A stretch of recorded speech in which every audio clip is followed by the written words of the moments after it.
Hello, hello, hello. Hi, Dolores. Hey, Jim Bird. Hey, Greg. Good evening to you. Hi, Cheyenne. Cheyenne says she's here for a few minutes. Well, welcome then for a few minutes, or longer if you care to linger. Steve says hi, Joe and all. Jim says hello, all. Bonnie says hi, everyone. Steve has shared. Dolores has shared. Thank you for sharing, by the way. Steve said your daughter popped up on my Facebook. She is beautiful. Thank you, Steve. And Greg said just share. Thank you, Greg. And Richard Maynard is here. Hi, Richard. Nice to see you too. Okay, and Evelina Pont has joined. Nice to see you, Evelina. And Nancy Blackmar has joined. Great to see you, Nancy. And thank you all for coming on this night before the big night. So, as I indicated in my title for this stream, this will be my last stream of the decade. I'm taking New Year's Eve off. I'm not saying whether I'll be here on New Year's night yet. I don't know. It probably depends upon whether I can contain myself or not. And the K says, hey, Joe, glad to see you. Hey, Kay, glad to see you too. Okay, so what I thought I wanted to talk about for the last stream of the decade, I've been thinking about this for some time, is how to approach the problem of inflation, okay, when it arises. Now, we do have some inflation in certain sectors now. Okay, we have certainly asset inflation in various areas of the country, okay, in urban areas. We have inflation in pharmaceutical prices, certainly.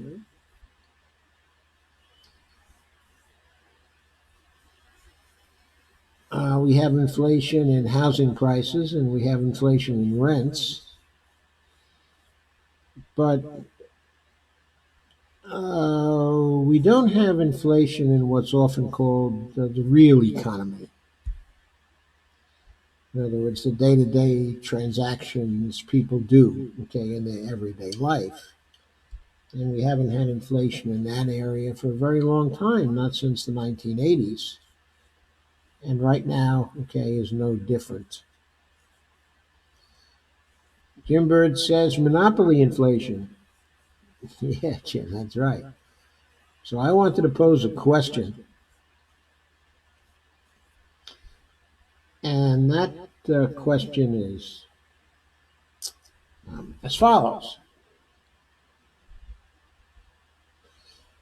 We're planning, when Bernie Sanders wins, here I am, I'm assuming that despite all, and despite the fact that we're definitely going to see attempts to rig this election,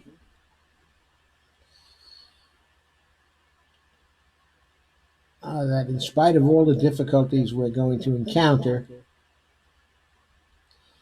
that this time in 2020, we are going to win, okay, and Bernie Sanders is going to be elected as the President of the United States. And hopefully, he will not only have a Democratic House, but he will have a Democratic Senate as well.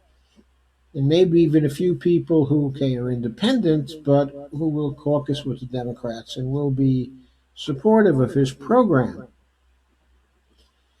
No, Steve, they don't count skyrocketing rents as generalized inflation.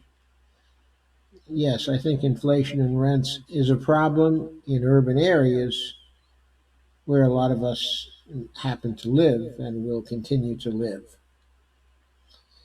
And Russ has joined. Hi, Russ. Nice to see you. So Bernie is going to take over, and he's going to want to pass the Medicare for All program, of course, and he'll pass that quickly, I think. Uh, and when he passes it, okay, when he passes it, uh, okay, I don't think Medicare for All is going to cost us more. I think the judgment that it's going to cost more is mistaken. Okay, it is the judgment of people who don't want us to have Medicare for all.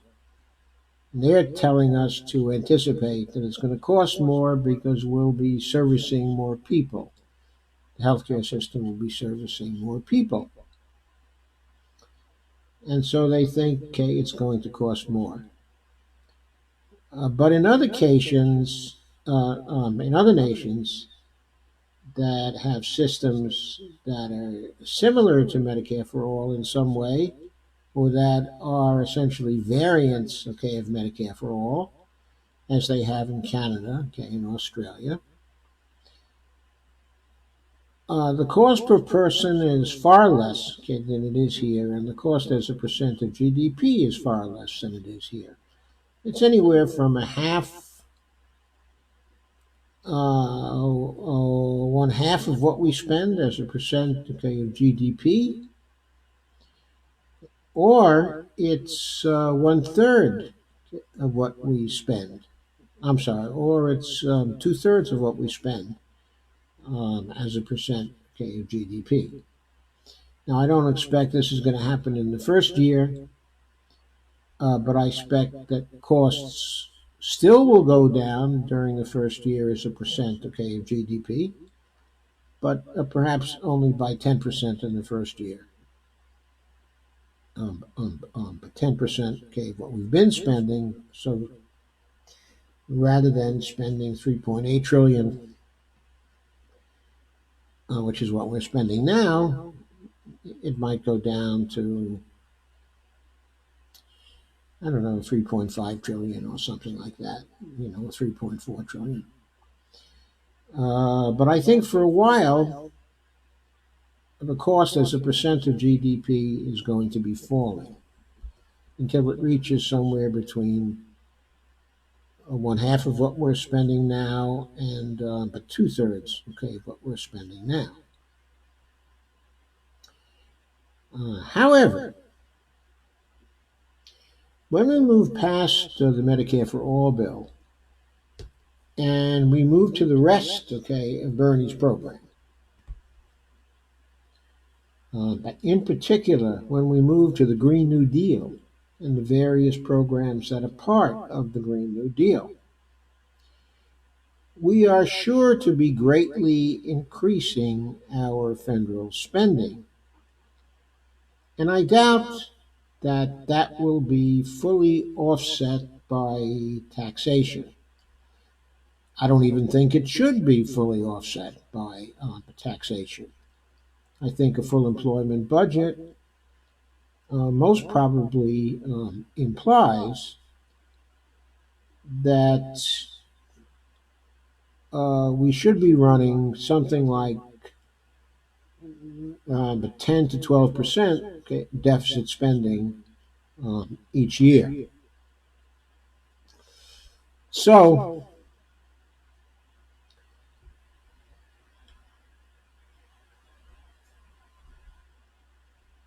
uh, so we're going to be spending a lot more.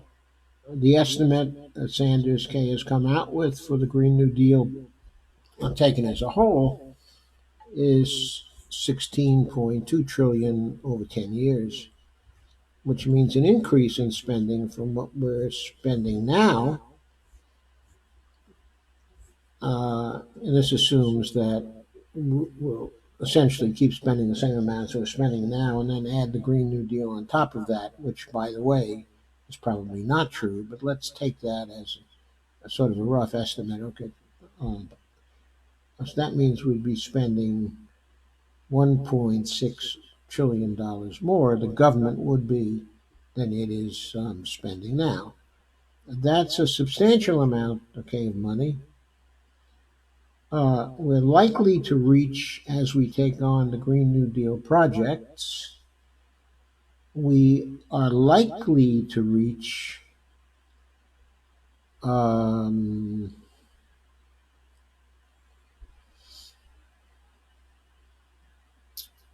we're likely to reach true full employment, especially if we have a federal job guarantee as part of the Green New Deal.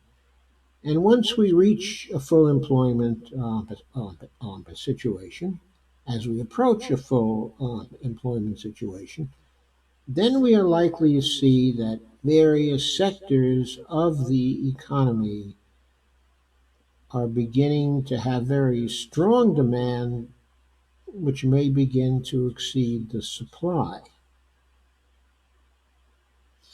So we would expect, as we approach such a situation, to have a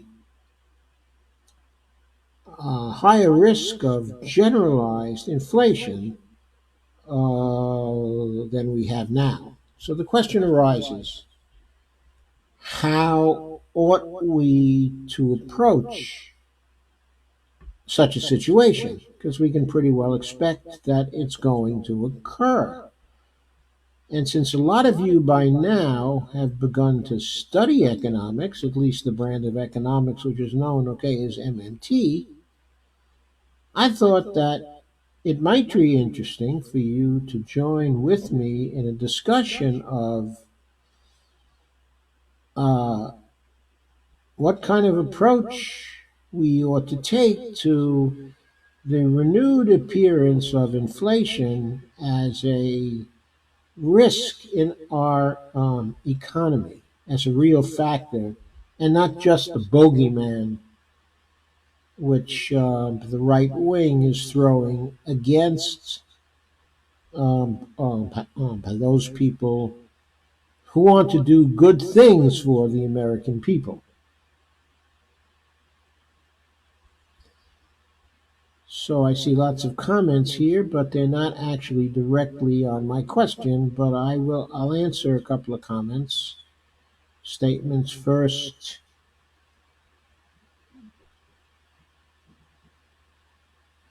So Lana says Henry Tejada. I'm not sure what she means by that, but Steve says, "Hey Doc, do we pay taxes on SS when we earn it, and then again when we take it out? Also, we pay for Medicare out of KRSS benefits. Seems like a scam. We do that now.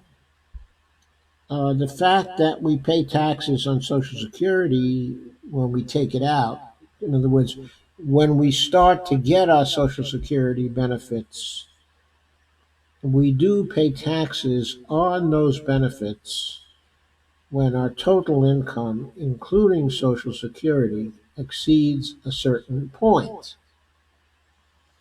Okay, then we start to pay a fairly high percentage of our Social Security in taxes.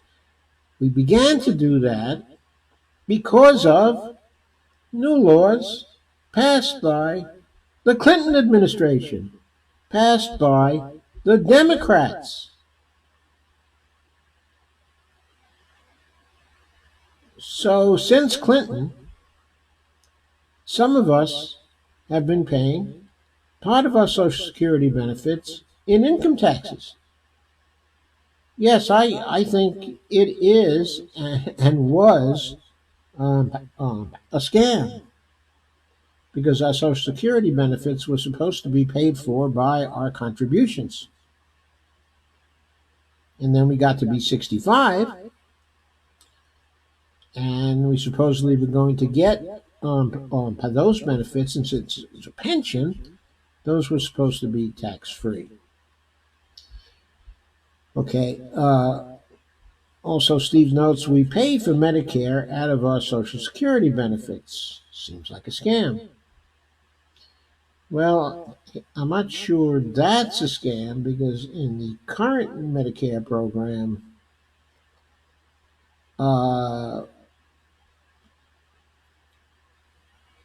that is considered a premium that we are paying to have Medicare.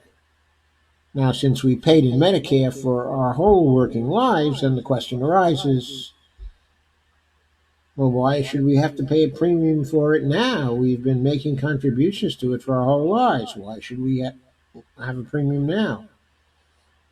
I don't know, Steve. I personally don't think we should have to pay a premium for it now. And certainly, for people who don't have a very high income, I certainly think we should not have to pay premiums for it. I think under Medicare for All program, we should pay no premiums, no copays, no deductibles, okay, of any kind. It should be paid for out of general tax revenue. Now, how it's paid for, I shouldn't even say that because it's not really paid for out of general tax revenue, as we all know. But whether it should be offset from general tax revenues, I'll use that word, offset. Now, that's a policy question. If we have to pay for it and we don't like that, we should blame our politicians for voting things that way, whichever party those politicians come from. No, I don't think we should have to pay for that. I think that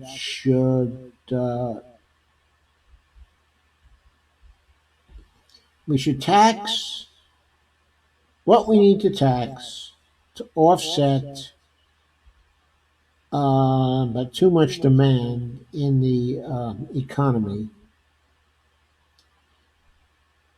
We should also tax for the purpose of reducing the inequality we see, within our society. And we should tax also to discourage certain behavior in our society. And I think those are the main reasons to tax. So, no, I don't think we should be paying for Medicare out of our Social Security benefits. I don't think that.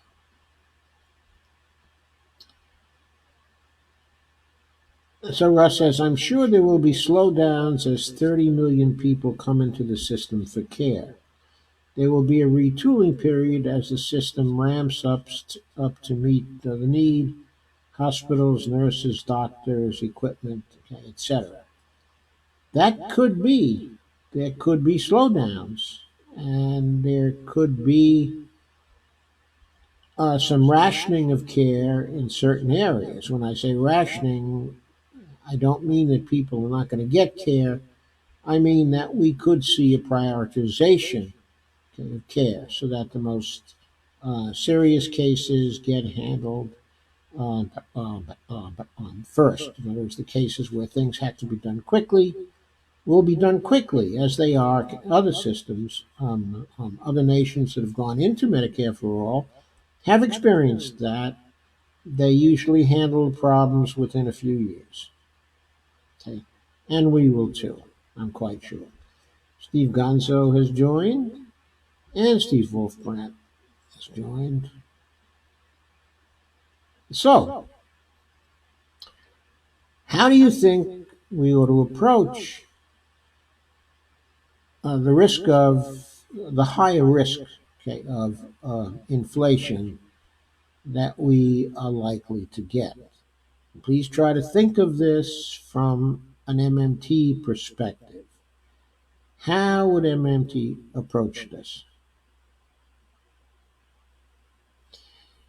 Okay, I'll give you a bit of a hint. Okay.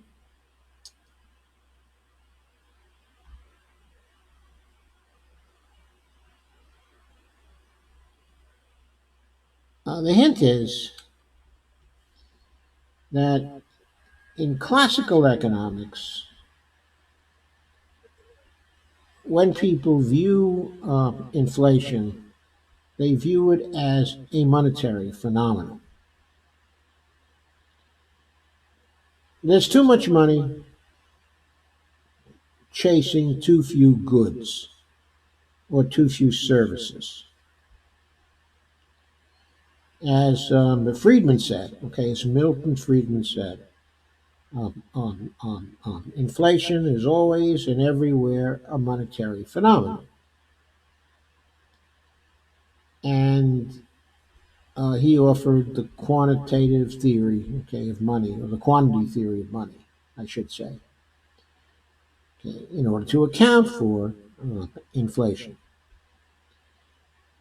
So the point being, if the government was simply to print money, then the printing of money without any offsets would by itself cause inflation. But the way that MMT studies inflation seems to suggest that one needs a better causal chain than the more money you print, the more inflation you get. In other words, it is not always and everywhere a function of the money you print or the money that you create, okay, in some way. You can, after all, create, okay, a lot of money, okay, and give that money to some people who do not spend it, who save it. And if they do not spend it, okay, and they save it, then there's not going to be competition for goods and services. And it's not going to cause inflation. Okay, so the point is, when people say that inflation is likely, you must get them to explain what their causal model is. For example, when people were discussing platinum coin seigniorage and the possible use of platinum coin seigniorage in order to get around the debt ceiling problem, one of the favorite objections of people was, well, if you do this, the federal government is going to have all this money, okay, and it's going to simply spend all this money. I mean, it will have created all this money, and that's going to be inflationary. And we're going to have Zimbabwe, or we're going to have Argentina, or the Weimar Republic. We're going to have Weimar. Everybody was talking about that.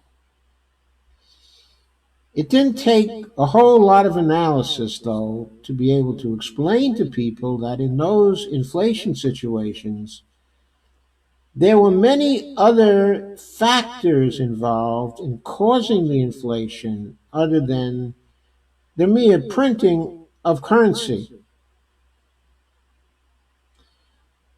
And so, it's always necessary to get into causal chains. So that's one hint as to how to approach these questions. Burners are marching in the Rose Parade. Wonderful news. I'll bet burners are going to be marching everywhere. Evelina says we'll need professionals from aboard. Yes, we will. And there'll probably be no shortage of those professionals. They'll probably be flocking to get here. They already have been. But they'll be flocking to get here even more when the demand here grows. Because there is, after all, a worldwide supply. And we can easily give them green cards, can't we? As we've done before. I'm not sure there's going to be as big a supply problem as we think. But anyway.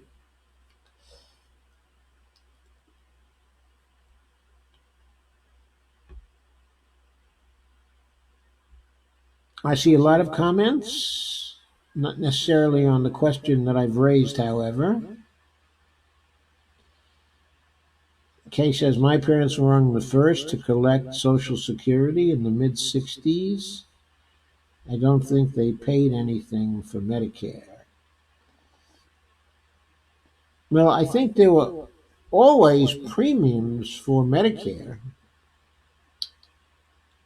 I shouldn't say that. I'm not sure because I was not in the situation where I was getting Medicare during the 1960s. I was experiencing Medicare deductions in the 1960s, but I wasn't collecting Social Security, okay, and Medicare then. I didn't begin to collect Social Security until 2004. And I didn't get into Medicare until 2004 either. And Rich says, there's a Boston Globe article on the above. Thank you, Rich. What is the above?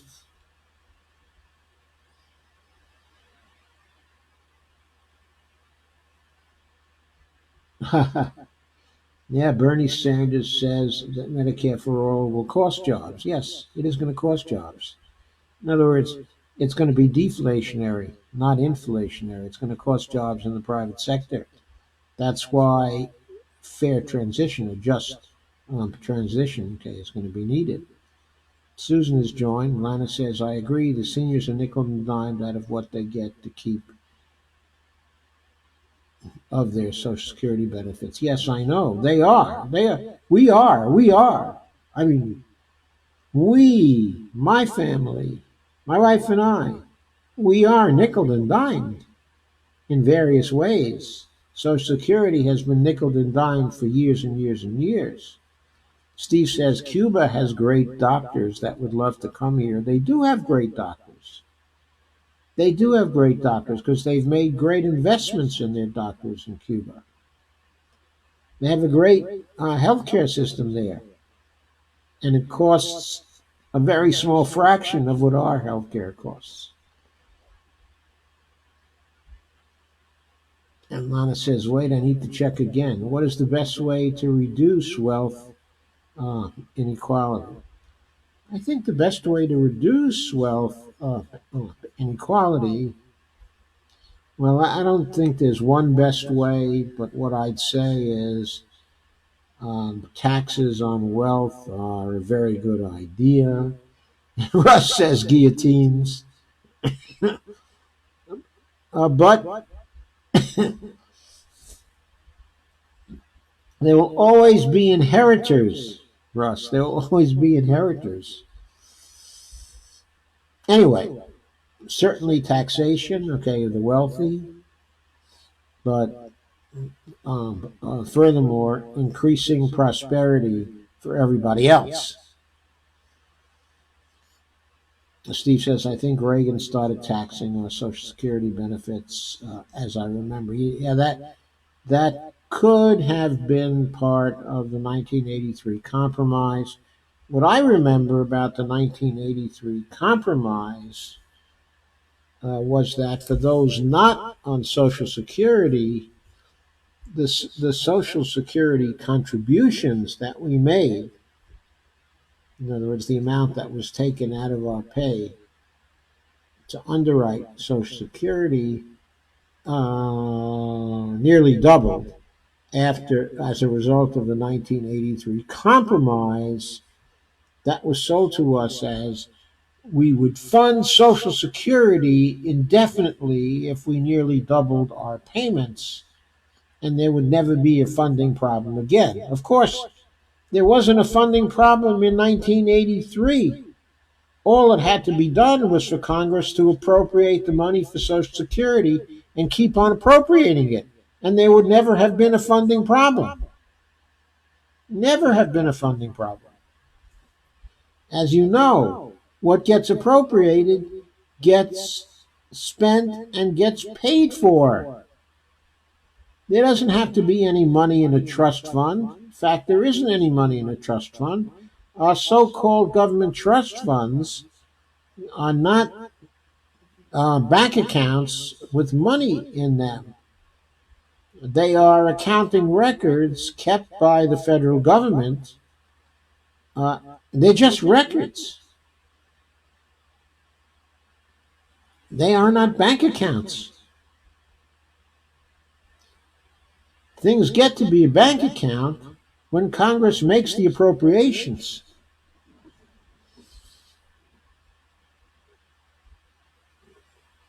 And then money is eventually created for the Treasury spending account in order to spend those appropriations.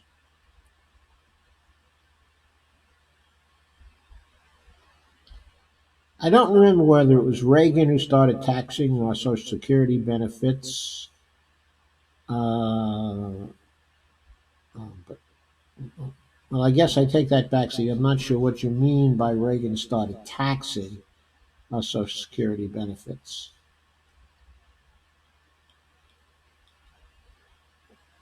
I thought the first one to begin taxing them was actually Bill Clinton, as I recall. I don't recall that Reagan started to tax them, but of course, well, I didn't have Social Security. I wasn't drawing any benefits either under Reagan or under Clinton. I didn't start drawing benefits till 2004.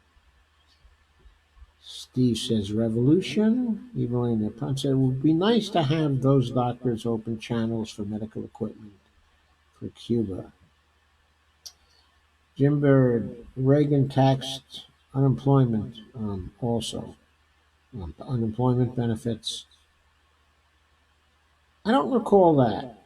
I had some unemployment times during that period. What I recall is if you had income above a certain amount, including your unemployment benefits, Then you were taxed, but your unemployment benefits per se were not taxed. Evelina says to help lift the blockade. I'm certain Bernie is going to lift the blockade. Steve Day has joined. Hi, Steve. Nice to see you. Russ says, will doctors come here from other countries? Personally, I would not want that to happen. Seeing brain drains on other nations is not particularly helpful, in my opinion. It's not helpful to them. That's correct. If I were the governments of those nations and those doctors were fully employed, I would stop them, okay, from immigrating.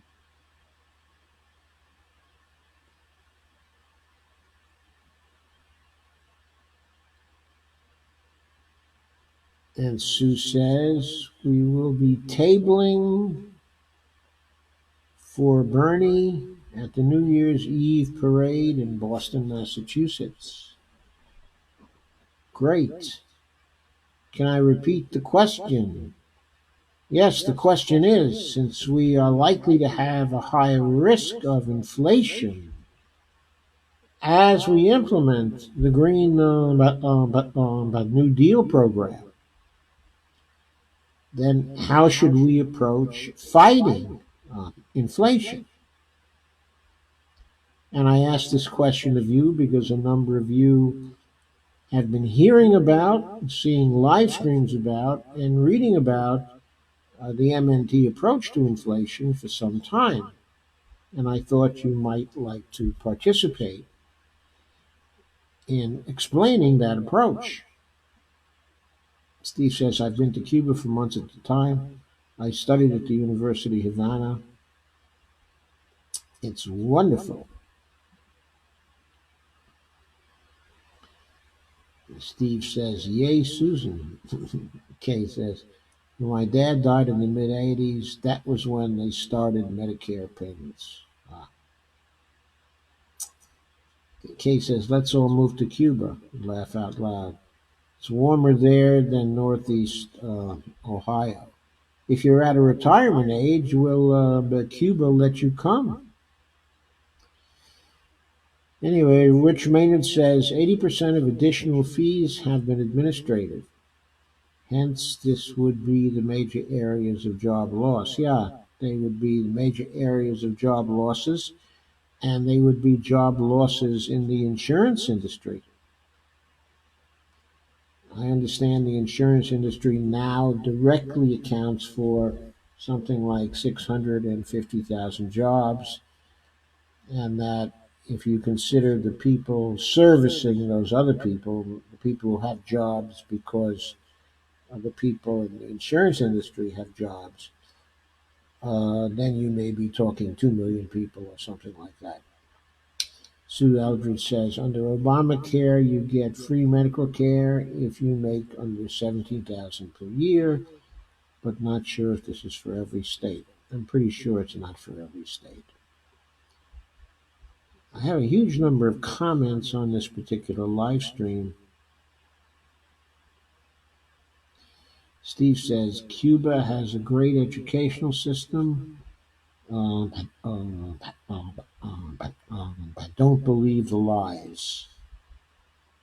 I take everything that is said in the United States about Cuba with a huge grain of salt because very few people have personal experience there, and the mainstream press, of course, follows the line of the establishment, whatever the line of the establishment happens to be.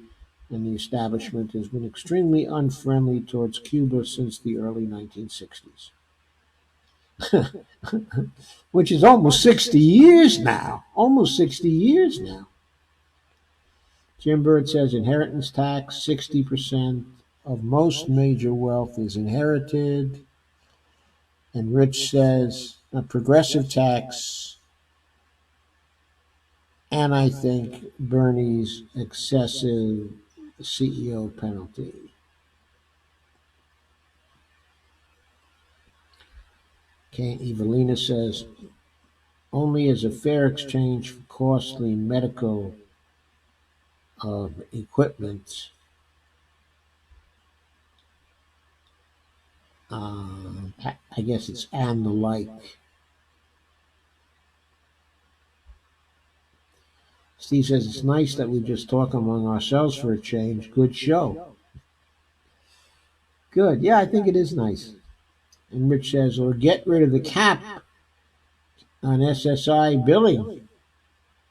Yeah, that would be good. Getting rid of the cap on SSI billing. Margaret Ames has joined. Okay, and Evelina Ponce says, lucky you. And says, and Kay Clark on says, yes, scrap the damn cap. Larson out of Connecticut has a bill with 200 sponsors to go to Congress the first of the year. I doubt it will pass, though, as corporate dames have passed the austerity plan yet again. They want all of us old and poor to just die off too, like the GOP. I know. We have to get the corporate dems out of office, folks. We just have to get them out of office. Jim Burt said I was collecting before and after the rule change in 1984 and 1985. Okay. Jim says unemployment. Steve says I smuggled. Is your approach to inflation have more unemployment, Jim? Do you think that's the MMT approach to inflation? Why? What's the causal model? What's the causal chain? And Steve says, I smuggled thousands of dollars worth of medicine into Cuba.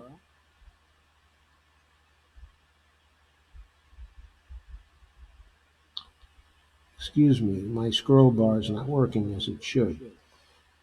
Worth of medicine into Cuba out of Mexico. They caught me at the border but looked the other way when I explained. And Randy Hedgebeth has joined. And Steve said, explained. Yes, that is it. Well, nobody is telling me about what kind of approach we should take to any inflation we may experience as Green New Deal programs bring us closer and closer to true full employment. Remember, the current unemployment statistic is 3.5%, which probably corresponds to about 5 million people, okay, who are unemployed. But it's likely the true figure is between 16 and 20 million people because the unemployment statistics are terribly biased because they cease to count people after a certain number of weeks.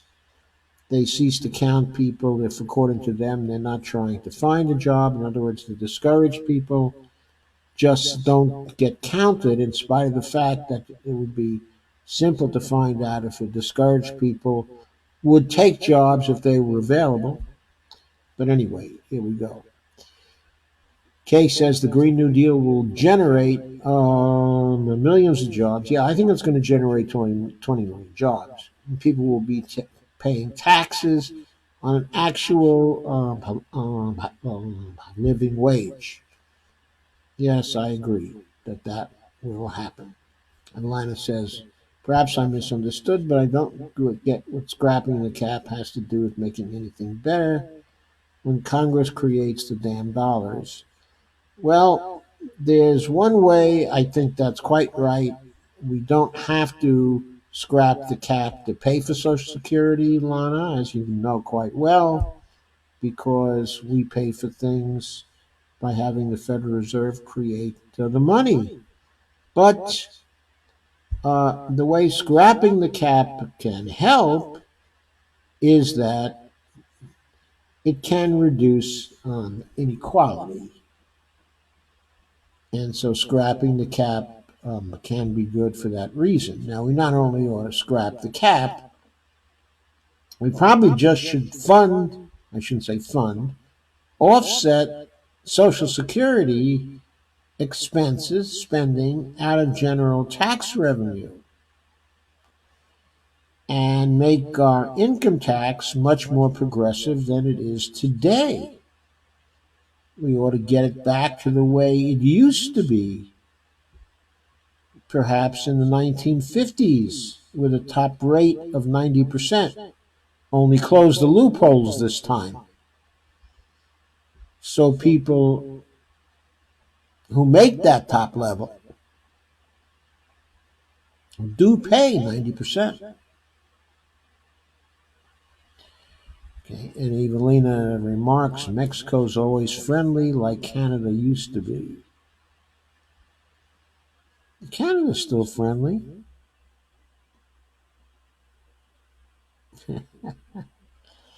Jim says, no, no, no. The unemployment change was 1984, 1985 is what I meant. I was collecting unemployment before and after the tax change. Thanks, Jim. I'd forgotten that. So that did happen under Reagan then, when they started taxing unemployment. Evelina says, Alax. Kay says, people over a certain income now do not pay into SS past that amount. I can't remember exactly how much it is for sure. I'm not up on it either, but I think the figure is they do not pay past $128,000, okay, of income. After that, nothing more is taken out of their Social Security. That, of course, is a completely arbitrary number. It could easily be 175,000. There are proposals, okay, that are afoot now that uh, feel sorry for the people making between 128,000 family income and $500,000 gain family income, or something like that, $400,000. I forget what the figure is. And so they would sort of have a cap where people between 128,000 and 500,000 or something like that don't have to pay into Social Security, but then it comes back into play for people over 500,000 on up. And Lana says, okay, not a funding thing, then that makes sense. Yeah, not a funding thing, just an offset thing and a thing for creating greater um, wealth equality. Steve says they say there's no inflation, but nobody can afford to live here anymore. Many are moving into their cars. I'm not sure where you live, Steve. It's pathetic. Half the people at your gym are actually homeless.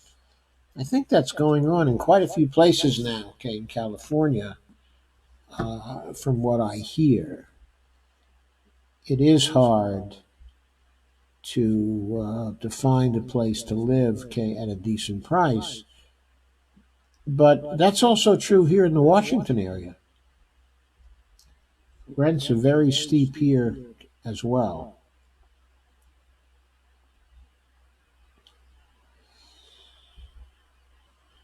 Russ says perhaps. Steve says thinking of moving to Mexico. Kay says take me to laugh out loud. Elaine McForbes, okay, has joined. Okay, so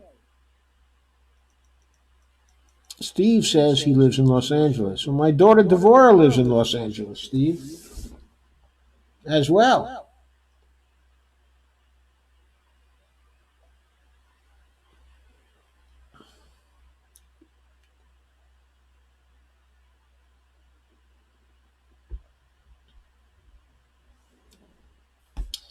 She lives fairly close to Hollywood, so she can go in for auditions. She's trying to break into the movies.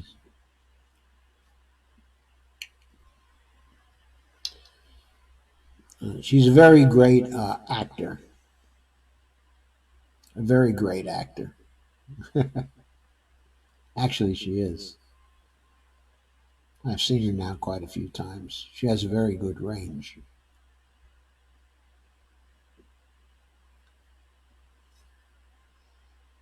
Okay, I'm not getting any input on the approach we should take to inflation. Kay says homelessness is everywhere now. I belong to a Facebook group called Occupy Homeless. Okay, it's everywhere. I think Bernie's going to do something about that. Susan says homeless people using the gym to shower costs only about $10 a month to join Planet Fitness. And yes, I know. Yeah, I was. It cost a little more here, but I was paying for Barney and I a few years back. We were paying $20 a month for the two of us. So yeah, it's $10 a month.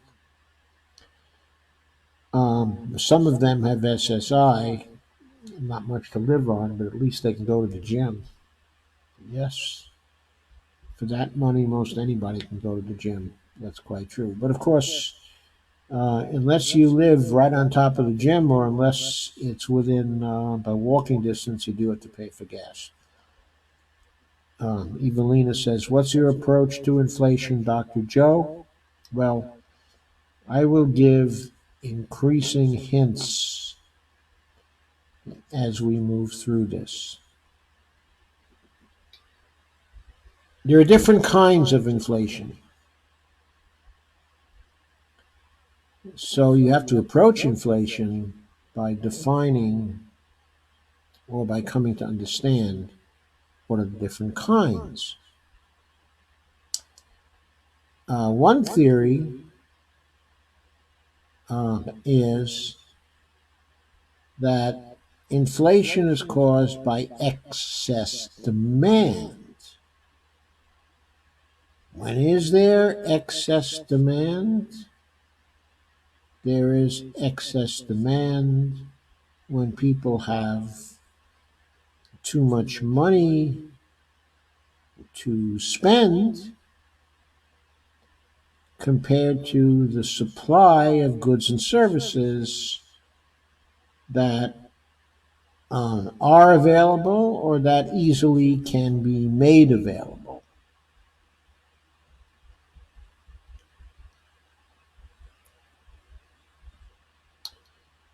So, one cause of inflation is thought to be excess demand. What, okay, is excess demand? Okay, especially too much money in too many hands.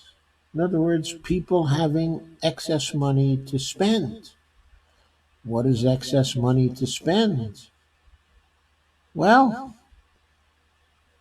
we don't really know what excess money is to spend. I mean, these things are kind of circular.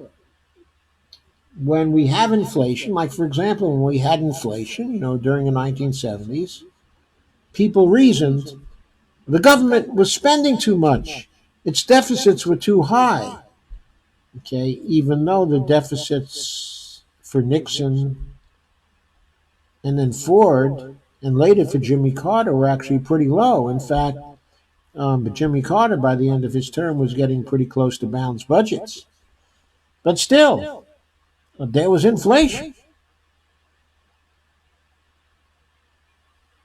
Okay, the theory was if the government was deficit spending too much, that's why there was too much money in people's hands. That's why they kept on spending more. Well, that's oversimplified in many ways. One way in which it's oversimplified is that when people get money in their hands, not only from deficit spending by the government, but also from banks that lend them money and create the money they lend to people out of thin air when they make the loan. So people get money also through loans, and they spend that money too. After all, how do people buy houses?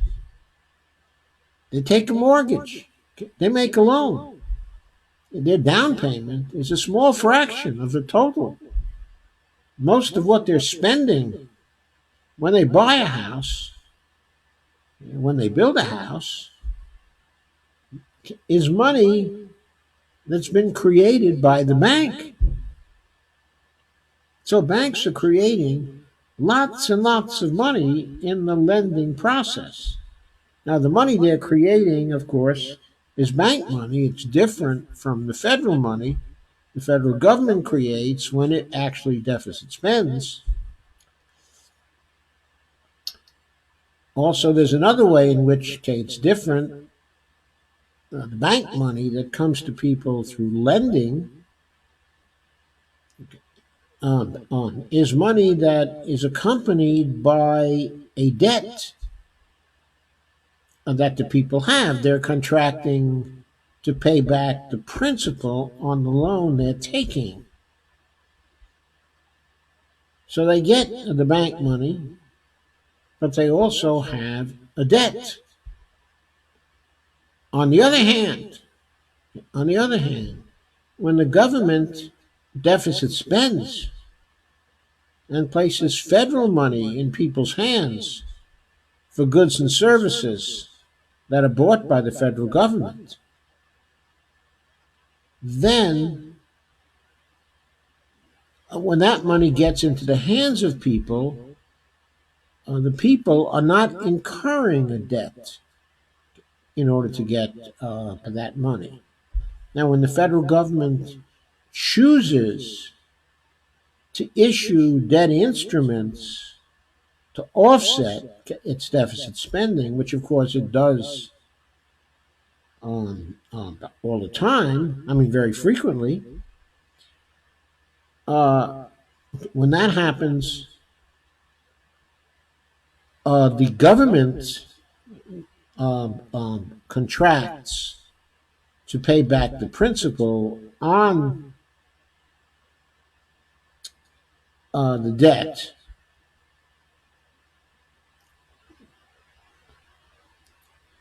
And it's incurred an obligation to do that when it sells the debt instrument to somebody.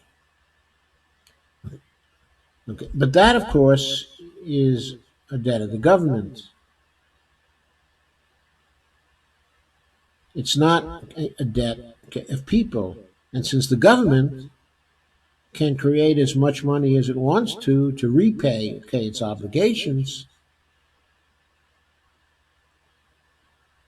then the meaning of debt is not the same for the government as it is for you and me and everybody else who's not of the federal government. So anyway, excess demand is not only caused by federal spending. Much more of the excess demand that's out there is probably caused by bank lending, if there is excess demand out there. I mean, certainly the boom in property and asset inflation, in property, has a lot more to do with bank lending than it does with federal deficit spending, doesn't it? A lot more to do with bank lending.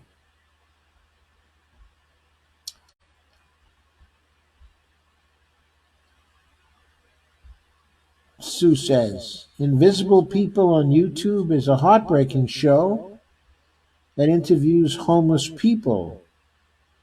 It does follow-ups to see if they were able to find housing. It must be a heartbreaking show because I'm sure it's very, very hard for some to find housing. Well, my daughter was looking for housing very frequent, but very recently. and she was lucky enough to find something quickly. She doesn't actually need much, but she basically needs to rent a room in somebody else's house. And she was able to find a very good situation with some very good people. And but she enjoys where she's living now. When she first came to LA, okay, uh, also a few years ago, she initially stayed with some family we have there. But then she quickly found a room that she was able to occupy for some time uh, at a decent price that she could afford. So she's been lucky thus far. She also makes a pretty good living at the computer work that she does.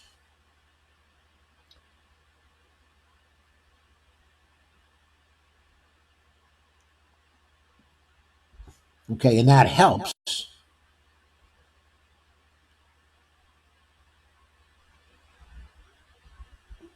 But she's been lucky in finding fairly low cost rentals, okay, in the LA area. I'm sure part of her success is that she's a single person. Rich says, here in New Hampshire, the latest economic study of general economy and wages showed 50% of people making more money and the other 50% even working are not keeping even. More often, the relative income is down. The majority of jobs that are being created are in the lower 50 percentile. The work being created are in retail and elder care jobs, and those pay less, don't they? But the elder care jobs will pay more once the job guarantee is in place, because that's going to ensure that the rate for elder care jobs goes up at least to a living wage. That's probably going to be true for retail as well, and probably also for restaurants. Steve says Jimmy Dore lives here as well as Convo Couch by Graham Elwood and Ron Placone, okay, and others. Yeah, I know. I know they live there. Somewhere in the LA area. And Jim says inflation should be fought regionally and fought on the supply or resource side of the equation. Yes, Jim, it's not all about excess demand. It's also about cost push inflation or supply push inflation, which results when the sellers have the power to restrict supply or simply to raise prices on the supply that exists because there's a monopolistic situation, okay, or an oligopolistic situation. The inflation of the 1970s was caused by the ability, first, okay, of OPEC nations to control the price of oil and to raise the price of oil. Oh, that was the main cause of the inflation of the early and mid 70s. And then the inflation in the second half of the 70s was caused by the Saudis, who had gotten into a position where they alone could control oil prices. And they decided to cash in and jack those prices up. And since oil is so relevant to so many industries in the economy, the oil price rises spread through the whole economy. That then brought in a big concern to stop inflation. And that's when Paul Volcker was brought in to head the Federal Reserve Bank by Jimmy Carter. And then Volcker added to inflation added to inflation by raising interest rates to unconscionable amounts. The overnight rates went up as high as 20% under Volcker. That, of course, finally killed the economy. The economy had been very resistant to knuckling under to the Federal Reserve pressure. So Volcker kept on raising the rates and raising and raising and raising and raising. And finally, he caused a depression. And that's how they took a lot of the steam out of the inflation. That and one more key thing. And that other key thing was that in 1977, but Jimmy Carter started to deregulate the natural gas industry. And that allowed new sources of supply, of energy supply, to come into play. But not, of course, until Carter had been beaten by Reagan, okay, in 1980. Then the natural gas supplies that the actions of Carter had actually freed up began to come into play. And by 1982 or 1983, there was an oil glut on the market. And so Volcker finally started to lower, seeing that oil prices were going down, he finally began to lower the interest rates until they got down to a manageable amount of the overnight rates. I'm not sure how low they fell, but by our standards today, they were pretty high throughout the 80s. I think as late as 1989, they were something like 5%. So, but anyway, when Volcker backed off the extremely high interest rates in 1982 to 1983, that really paved the way for a jump in the economy, which was attributed to Ronald Reagan's presidency. And that's what allowed him to sweep in the election of 1984. So Carter did wonderful things for Ronald Reagan.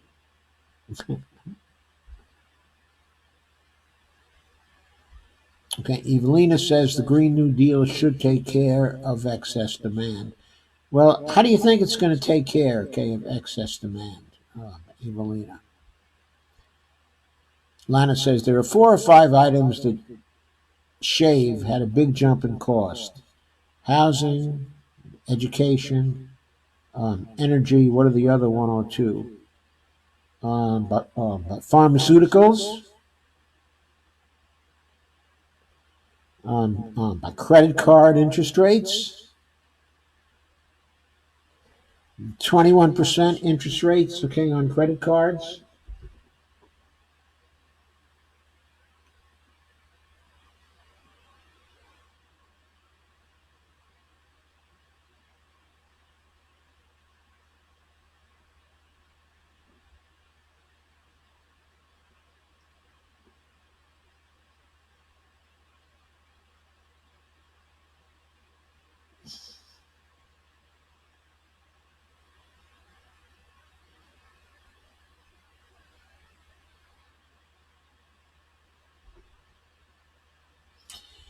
And let us not forget the defense industry. Let us not forget the defense industry. Boy, defense costs have really gone up. That $738 billion authorization that just passed, scandalous, absolutely scandalous. What are we getting for it? Blowback. We get blowback for it. We're buying blowback. It's costing us $738 billion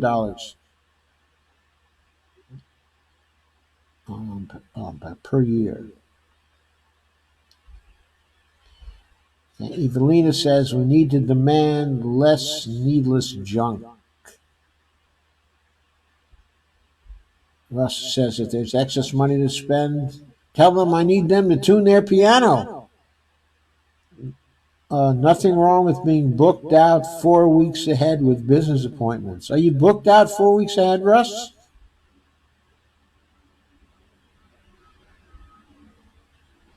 If you're booked out for 4 weeks ahead, maybe you should raise your rates a tad.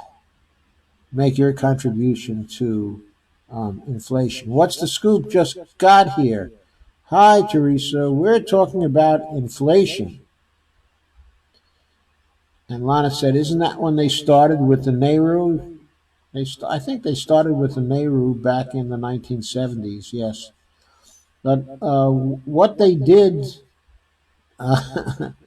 they're starting up with the Nehru, I think was actually motivated by the fact that there seemed nothing the federal government could do to bring down the unemployment rate to what was, uh, at the end of World War II, considered a normal rate of unemployment, which was actually namely 3%. Okay, but during the Reagan period, even though we had this booming economy that everybody said was so great, and Reagan said was so great, they could not get unemployment lower than 5%. Damn. They had to explain that. So they invented the Nehru idea, the non accelerating inflation rate, okay, of non employment. Is that what a non accelerating inflation rate of unemployment? Okay, in other words, the rate, okay, of unemployment at which you would not get accelerating inflation. And that was thought to be 5%. Going into the Clinton administration, it was thought to be 5%. But lo and behold, what happened during the Clinton administration? Well, during the boom period at the end of the 90s, unemployment rate went down to as low as 3.8%. From the Nehru point of view, that was totally unexpected because it was thought that 5% was as low as it could go. So there were no good explanations for that. And that's when some people began to doubt that there was such a thing as a Nehru. Of course, the neoclassical economists tried to say the idea in many ways, but they were unsuccessful, okay, in doing it. Now here we are in the Trump era, and guess what? The headline unemployment rate is at 3.5%. Oh my God! It wasn't supposed to fall below 5%. Where is Nehru now? Where is Nehru now? Nobody knows. It's a big mystery. The wheel of fortune turns and turns and turns, and where it stops, nobody knows.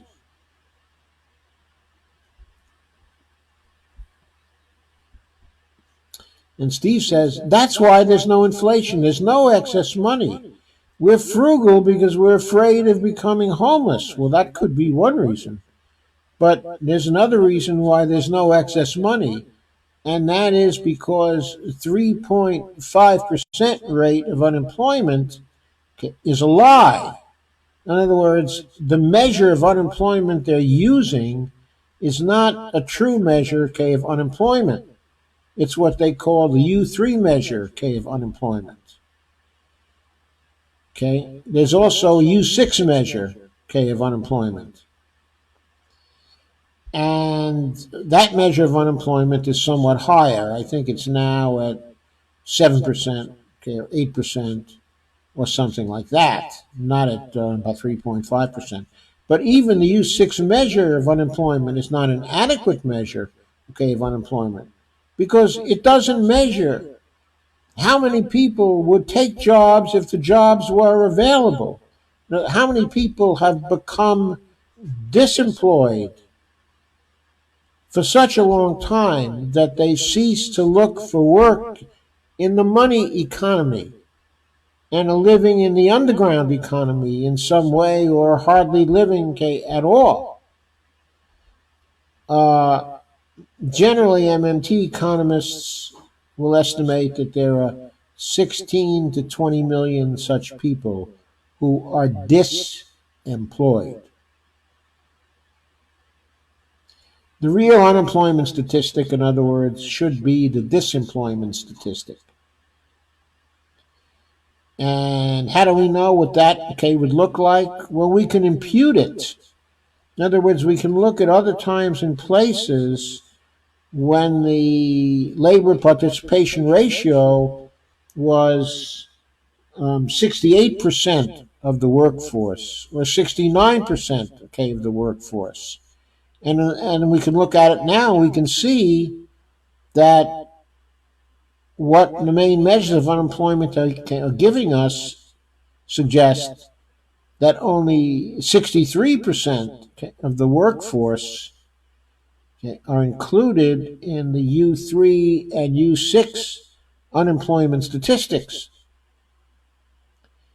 And so then we know, well, there might be 5% or 6% or 7% of the labor force that is not accounted for by these particular statistics. Then if we add the U3 unemployed and the U6 unemployed and the other people not covered by U3 and U6 who at one time were working as a percentage of the labor force anyway, you can get to an estimate of the disemployment number. Anyway, so yes, it's not just a matter of demand pull inflation, inflation going up due to excess demand. It's also a question of having price increases, having accelerating price increases over time as a result of increasing restrictions on supply by businesses that have a sufficient amount of market power to constrict their markets, certain markets. How does a pharmaceutical company get the capability to increase the price of its drugs by 4,000% overnight? How is it that it can do that? The answer is there's no free market for that particular drug. And there's only one maker of that particular drug. So the maker of that particular drug can gouge the consumer without federal regulation. The consumer can be gouged without federal regulation. The monopoly exists. That's what gives the manufacturer the power. That's what's causing inflation in the pharmaceutical industry.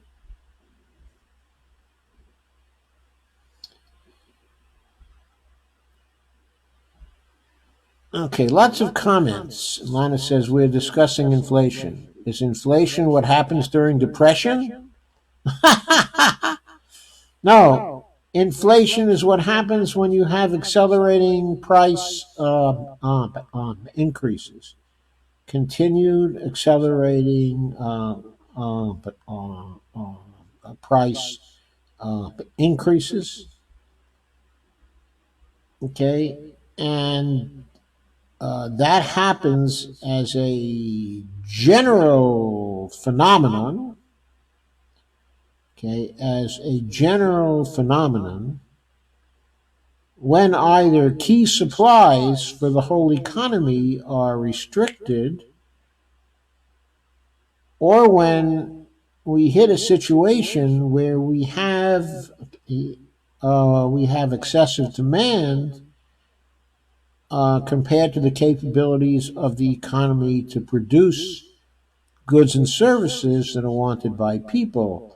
and that usually corresponds to a time of full employment. What we're talking about here today, in part, is that we don't have a generalized inflation right now. We have things like asset inflation, pharmaceutical inflation, inflation in credit card interest rates. That's the kind of inflation, okay, that we have now.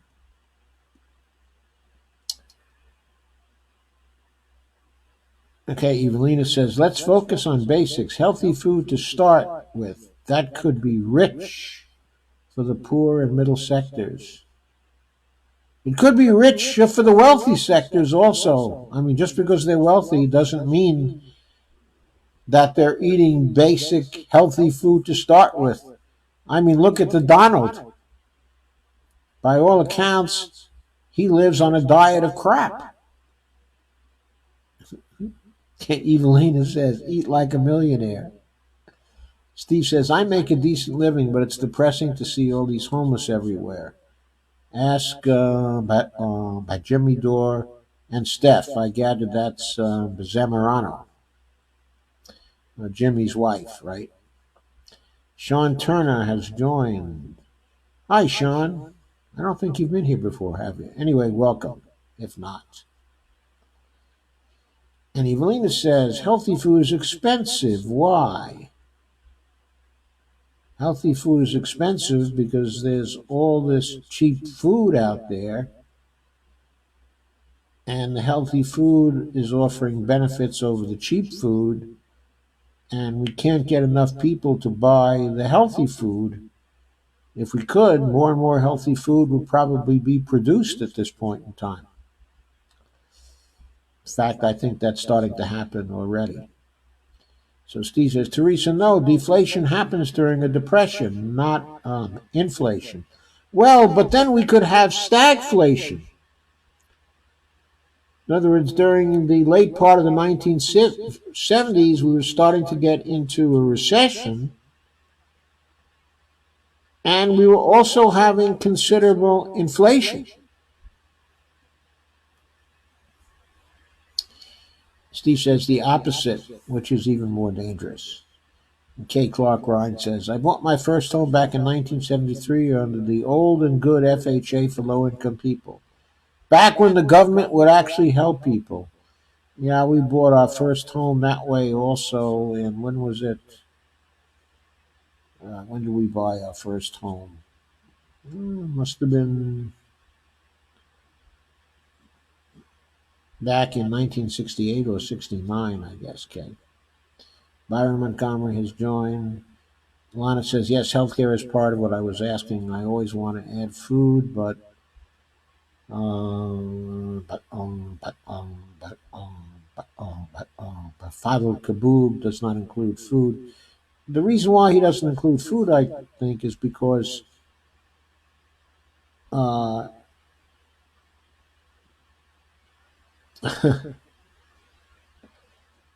depending on the market basket that you use, the price of food might not be going up. The price of steak might be going up, but the price of cat food might be going down. No, I actually mean to say that, but uh, the price of factory farm food may not be going up too much each year. I don't notice food prices generally getting more expensive. I have noticed over the years things getting extremely more expensive, outrunning the general pace of inflation. For example, the price of Alaska king crab meat has outstripped the pace of inflation since the 1960s. I can tell you that from personal experience.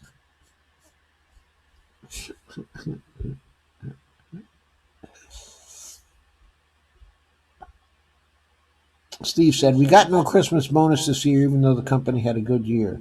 Feels like Chevy Chase Christmas Vacation, laugh out loud." Russ Goldman says, "Close to it." Steve says, "Russell, raise your rates." Kay says, "I lost the only real job I ever had when Reagan closed the state mental hospital, SMH. I worked on mail crisis. I lost my job, but a few of my patients there took their own lives when the only real home they could deal with was taken away. One guy jumped off the water tower there. So damn sad."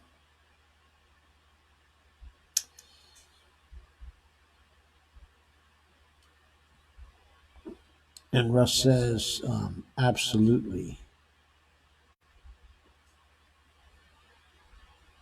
Russ says, "I got to call it a night. 12/31/2019 is going to be a long day. Good luck, Russ. I bet a lot of people want their pianos tuned for New Year's so they can play at their New Year's Eve party."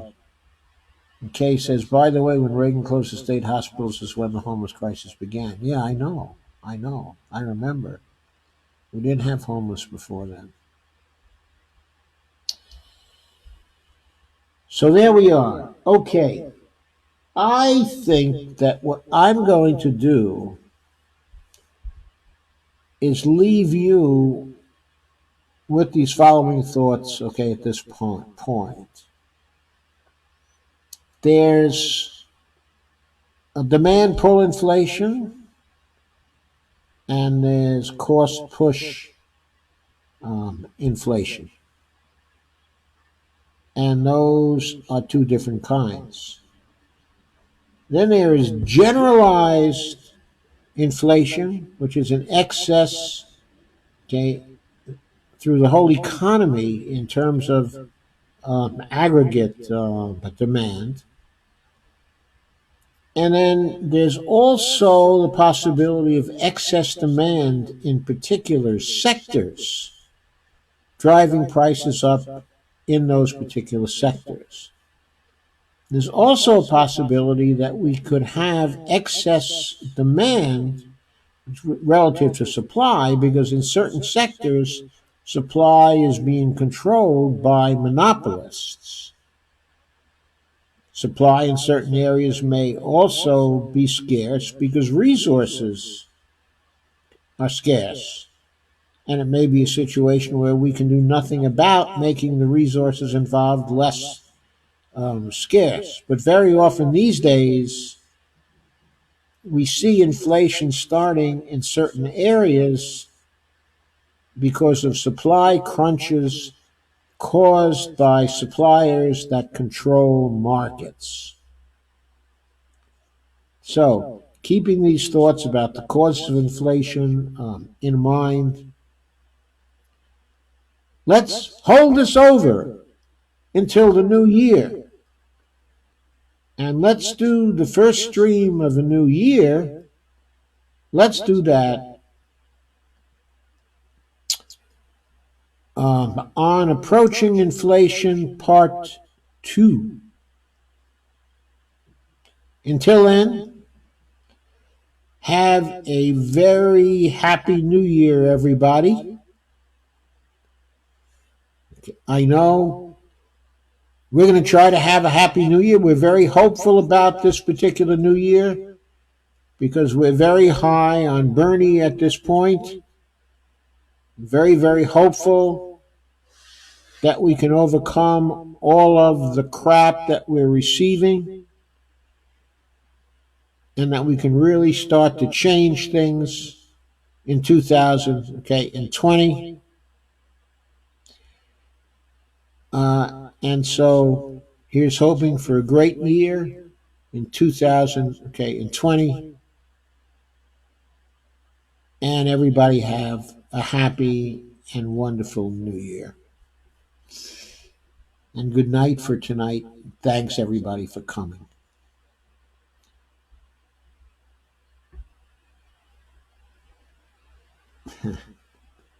Yes, thank you, Evelina. Thank you, Steve. And Steve Day also. But Steve Wolfbrandt and Steve Day, the two Steves, thank you very much. And Lana says, how do we combat inflation with full employment? War bonds. War bonds is one tool. That's one tool, but we got a lot of tools. We got a lot of different tools. Now, taxation is one tool also, but we got a lot more tools than that. We got many, many tools. And maybe that's a hint about the MMT approach. You see, the MMT approach is not just a one-tool approach. It's not just a taxation approach. It's not just a war bonds approach. It's a multi-method approach to controlling inflation. That's what MMT economists are trying to get people to see. So, we'll get back to this question of approaching inflation. So, what's more?